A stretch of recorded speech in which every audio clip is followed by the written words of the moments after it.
What's up and welcome back.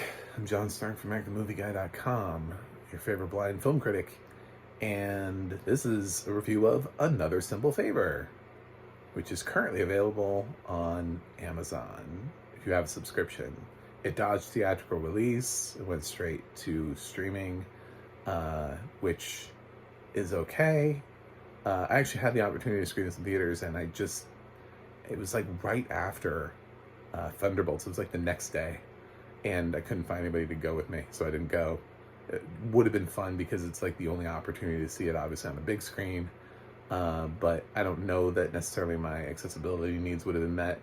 That seems to be a thing with screenings in theaters, so I didn't see it. I waited until it came out. Anyway, my thoughts on Another Simple Favor are, first, please watch my review of A Simple Favor so that you know that A, I've seen that movie a couple times, and B, I love it. Because that's important going into Another Simple Favor for you to know that. Click like and subscribe. Yeah, this does have audio description. It's done by Media Access Group. I didn't stay. I'm just guessing that because it's done by the same narrator who does Elizabeth. Like, just immediately I was like, oh yeah, this is Matlock. Also, it's the guy that does that. It's the guy that does Matlock and Elizabeth. So, I don't know what his name is, because Media Access Group frequently doesn't get their narrators credited, which is sad. I probably should have stayed just on the lark to see whether or not this guy's name was finally said aloud at the end of a movie. Whoever you are, sir, you have a fun voice for quirky murder comedies. So this movie doubles down on anything that it thought was cool the first time around, or it was praised for the first time around. This is why maybe okay, so the narrator is going with more of like a Paul Feig, which I've never heard anybody say before. I've always heard more of a Paul Feig from everyone who's ever said his name. I've never heard Paul Feig. And I know that narrators try to get it right, but I've also heard times where I'm 100% positive they're mispronouncing something. So, I don't know. I'm gonna keep going with Paul Feig because that's what I've been saying my whole life. So Paul Feig maybe just shouldn't have sequels. I didn't like this that much. I didn't hate it, but it's one of those things where you go, oh, I love the first film, the second film, though. Sort of like Analyze This is really good. Analyze That is just kind of like some sort of weird, like, comfort food type thing for people who just really wanted to see those people together again in a film that just really doesn't match the quality of the first film. So a lot of things happen for this. First of all, returning cast. Those that are back for another time around include Anna Kendrick, Blake Lively. We also have Henry Golding does reappear. We have Andrew Reynolds is back from the first film. He didn't have that big of a part. He actually has a little bit more to do here, but not much. He's higher billed than he should be in the film's credits, if we're being honest. He's before some other names of some people who are in more of the film than he is. I don't know how he got so high. Was he high because he was in the first film? I don't know. But he does have more to do here, I think, than the other films. They seem to have separated him from the rest of the mom pack from the first film and given him more to do because he sort of stood out a little bit in the first film. So he does have a little bit more to do, but it's just not a lot. He's not a huge function of the story. And we have new cast members. A lot of them I don't know. They cast some Italians that I'm just not familiar with.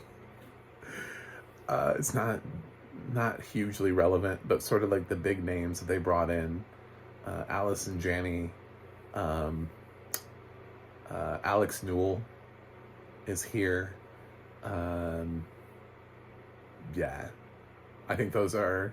I think that pretty much encompasses everyone. We got Gene Smart is back, and there are new kids playing the kids because the kids are older now. Like, time has passed, so the original kids, these can't be the same kids, because I think they actually aged faster. Maybe it is. Maybe they are the same kids. Maybe they just, I don't know. But if the kids feel older, they feel decidedly older than they should be. So we're living in a future where Emily has turned into sort of a true crime / mommy blogger. So she does both.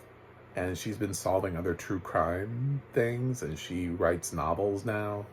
And she embarrasses her son a lot. A lot. She does not have a good relationship with her kid. And she is at a book signing one day when lo and behold, who should walk in but Emily. Emily walks in out of nowhere and just kind of takes the stage by storm, and everybody's like, she's like, how did you get out? And we find out that Emily got out on appeal, and she invites Stephanie to go to this. She has a wedding. She's marrying this guy, and actually she doesn't even say who she's marrying. It could be gender neutral. I thought with Emily it could be anybody, because there's a woman that Stephanie sees outside a couple times that's referenced in the audio description. That she sees like this. She feels like she's being followed by like a brown-haired woman who is somewhat relevant to the plot, but this movie has no idea what it's doing. So Stephanie basically ends up having to go because Emily threatens to sue her for using her likeness, like, without her permission, to write the true crime novel about, the first movie, which I think that's a really thinly veiled threat, although Stephanie's also pointing out that she did have lawyers who were good enough to be able to get her out of jail. If you remember the first movie, she basically confessed on camera, like live on camera, to Stephanie's YouTube channel. I think that's a pretty clearly defined. I don't know how you appeal that, but we'll go with the movie. So Emily's out and apparently allowed to leave the country because they're flying to Capri for this wedding. So it's a destination wedding. And there are some supposedly famous people on board. So Stephanie, I thought she was going to bring Andrew Rannells along, and I thought that's how he was going to be in the movie more. Andrew stays. Andrew does not go. They are more friends and they do talk more. And Andrew just sort of is somebody that she can touch base with back home. But in addition to the police officer from the first movie, who has a very nominal part here as well. And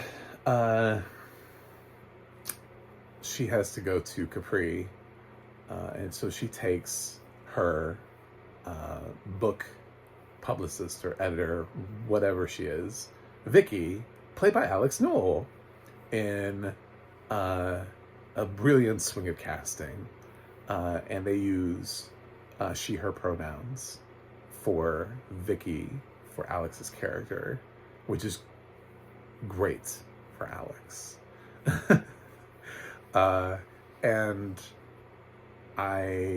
So Alex goes along as comic relief that is very underutilized. The couple times that Alex has to burst out into literally any sort of sassy nonsense are very welcome, but then Alex disappears for like long periods of the movie and doesn't get nearly the amount of screen time required that they needed in order to do this film. So I was both excited initially, and then by the end of the film I was disappointed by the lack of screen time from Alex Newell. So don't get too excited. Like, I'm excited for visibility and all of those things, and a few moments where Alex absolutely steals the show, but those moments are so fleeting that it's just sort of like, anyway. So Stephanie gets there, and she's trying to do her continuing blog thing. She thinks obviously Emily's gonna try to kill her, and but there's this actual wedding, there's this actual guy that she's marrying, Dante. He has a family. There's this weird tension between these two families. Like, basically Dante's involved in the mob, and he has a mother that does not approve of Emily, who does a lovely job. I don't know the name of the actress, but she was excellent. She was, I'm sure she's like a classic Italian actress who absolutely kills Italian cinema, and I should absolutely know who she is. She was phenomenal. She was the best actress in the movie. I thought every role she had was great. Every scene she had. Her and Alex, just standouts of the film. So at family dinner, we find out that Emily has some more family that's shown up for her because she didn't invite any. So the mother took it upon herself to invite Emily's estranged mother, played by Jean Smart, who's fucking lost her mind in this movie. It's just not even coherent. She's just like rambling on about. This is so weird. And then also, Emily has an aunt we've never met before, played by Allison Janney, who has a substantial element in the movie and is there to support Emily on her big day. So all of this starts becoming problematic when people start dropping dead. Also, Henry Goulding is back because she legally compelled him, because he has custody of the son currently, and she does not, because she's just out of jail, and obviously does not have any custody of her son. But Dante's power, his mob boss power / money, legally compelled Henry Goulding to force him to bring Nikki to the wedding. So Nikki's also there, so that Emily could reunite with her son. So he's walking around as this really sarcastic. He's completely different in this movie. He's just he's an asshole who just says what's on his mind. He's drunk all the time. He says fuck a lot. This movie was like, oh, we're on streaming. We're gonna drop it as many times, and like 90% of them come just from Henry Goulding's character. He has some of the weirdest scenes, and the movie with him went exactly where I thought it was gonna go. I'll say that. Trying to do like a spoiler-free version, I thought he was too obvious. I thought the movie was just like, oh my god. And I was like, well, when you make a character that inherently feels like they, A, don't want to be there, and B, you also as an audience member don't want them to be there, something's, awry. So, needless to say, murder begins in Another Simple Favor. However, this is more like a string of murders, and it becomes a little bit more like a whodunit type of thing. And Stephanie is sort of caught in the middle. At the very beginning of the film, she lets people know that she's under house arrest, sort of like the other films started, like not at the beginning, but later on, and then she backtracked and told you the whole story and caught up to that point.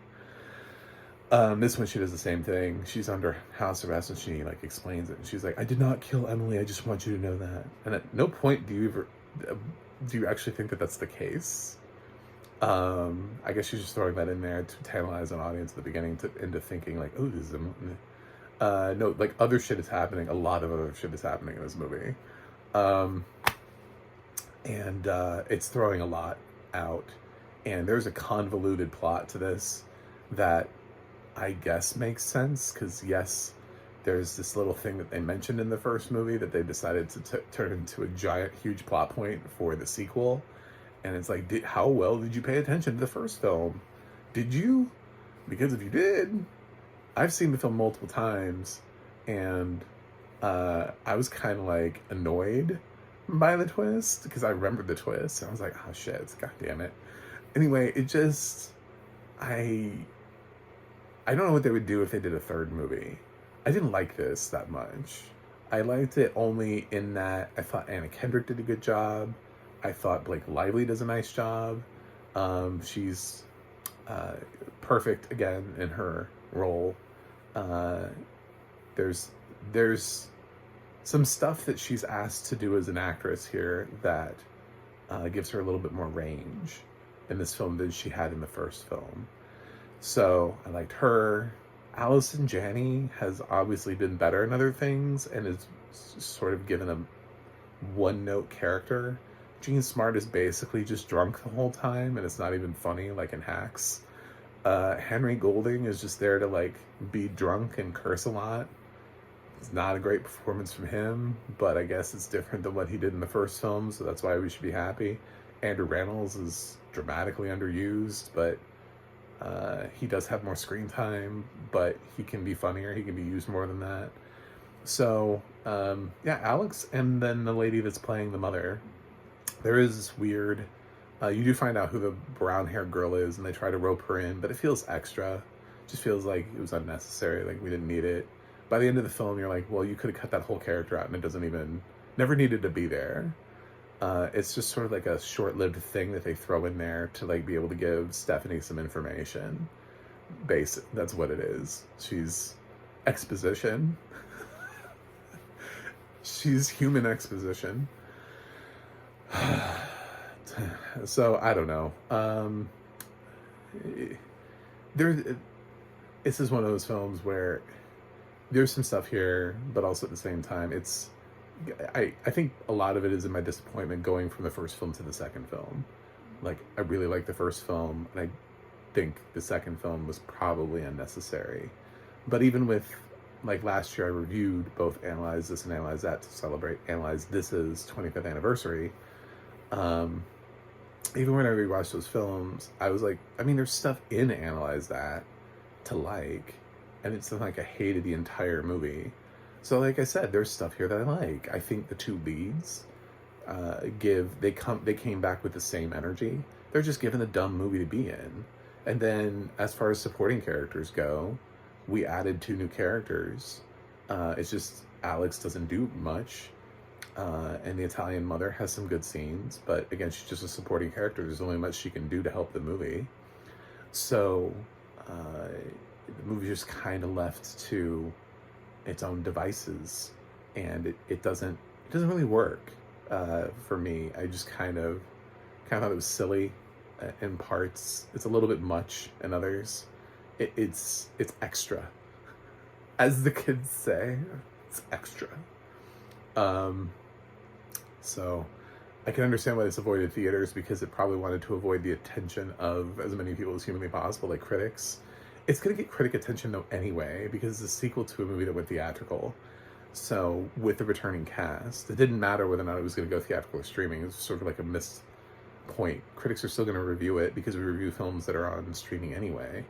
So, of course, we're going to review the film that's like this, that has this cast, has all these returning people and some interesting new people. Why wouldn't we? So, I don't know that they dodged necessarily a bullet. They just... I don't think it's going to have a huge critic rating.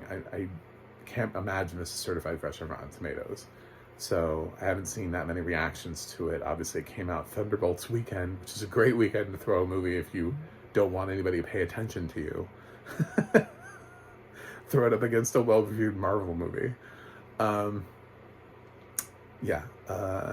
So audio description...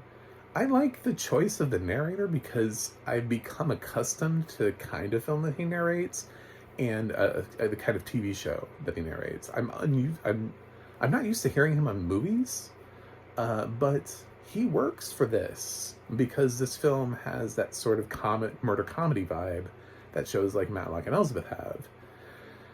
So I think he did So Help Me Todd too, and like those are all sort of the same wheelhouse, and this fits in that. this those shows are not R-rated, and this absolutely takes into account its R rating. So, should you watch Another Simple Favor?